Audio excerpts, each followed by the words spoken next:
Sorry আপু। এই অসভ্য, ঘরে কি মা বোন নেই? কতক্ষণ ধরে দেখতেছি, এর আগেও তুই দুইবার করে ধাক্কা দিয়েছিস, তোকে কিচ্ছু বলিনি। আপু কি বলতেছেন? আমি আসলে আপনাকে ইচ্ছে করে ধাক্কাটা দিই নাই।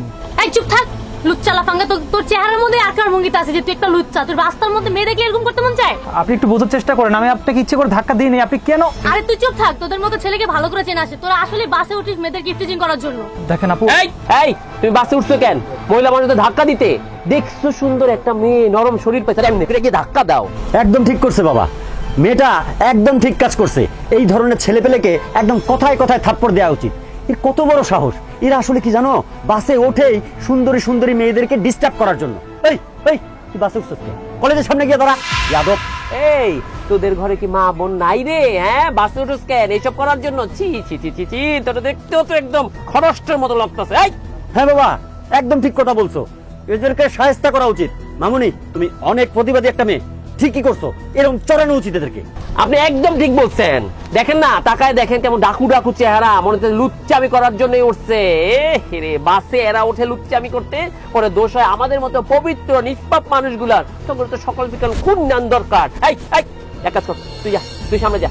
আপু আপু আপনি পিছনে আসেন, আসেন আসেন পিছনে আসেন। হ্যাঁ যা, সামনে যা। আসছে উৎপাত করতে। সভ্য কথা। ঠিক আছে।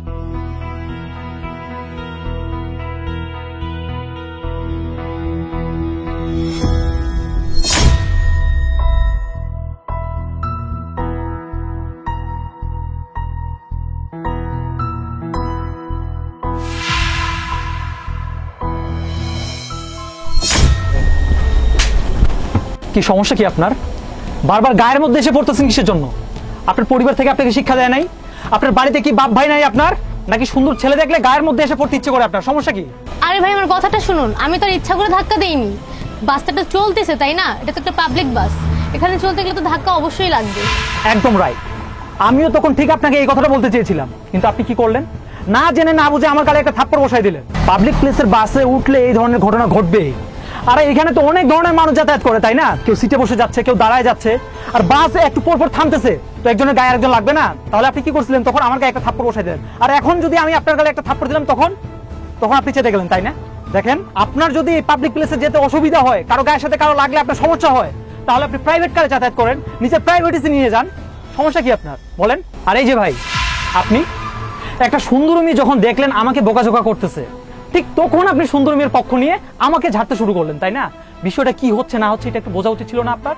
পুরো বিষয়টা জেনে শুনে তারপরে তো একটা কথা বলবেন, সেটা না করে একটা সুন্দর মেয়ের পক্ষ নিয়ে নিলেন। আমি বলছি? কখন বললাম? আমি তো কিছু বলি নাই। এখন তো কিছু বলেন নাই, কিন্তু তখন তো ঠিকই বলছিলেন। এখন একটা মেয়ে মানুষকে আমি ঝাড়তেছি না, এখন আপনি কিছু জানবেন না। আর এই যে চাচা, আপনি কিন্তু চাইলেই পারতেন এই বিষয়টা একটা সমাধানে নিয়ে আসতে, আর সেটা না করে আপনি পুরো বিষয়টা বিবেচনা না করে হুট করে আমাকে বকা যাওয়া শুরু করলেন আমি নাকি লুচ্চা। আচ্ছা, আমার ভিতরে কোন দিক দিয়ে লুচ্চা মনে হয় আপনার বলেন দেখি? বাবা বাবা, আসলে এটা একটা মিসআন্ডারস্ট্যান্ডিং হয়ে গেছে বাবা। মানুষের তো অ্যাক্সিডেন্ট হতেই পারে, আর চলমান বাস ধাক্কা লেগে গায়ে লাগবে। আসলে তুমি একটা মেয়ের উপর পড়ে গেছো তো, এই জন্য আসলে রিয়াক্ট করছি। তুমি মনে কিছু করো না বাবা। আমি আসলে মুরব্বী সুলভ আচরণ করি নাই। গভীরে কি ঘটছে সেটা না দেখে আমরা আসলে একটা মন্তব্য করে বসি, এটা মোটেই ঠিক না। এটা তো কমপ্লিটলি দুর্ঘটনা ছিল। আর মেয়েটাও তোমাকে চর মেরে বসলো, আমরাও রিয়াক্ট করলাম।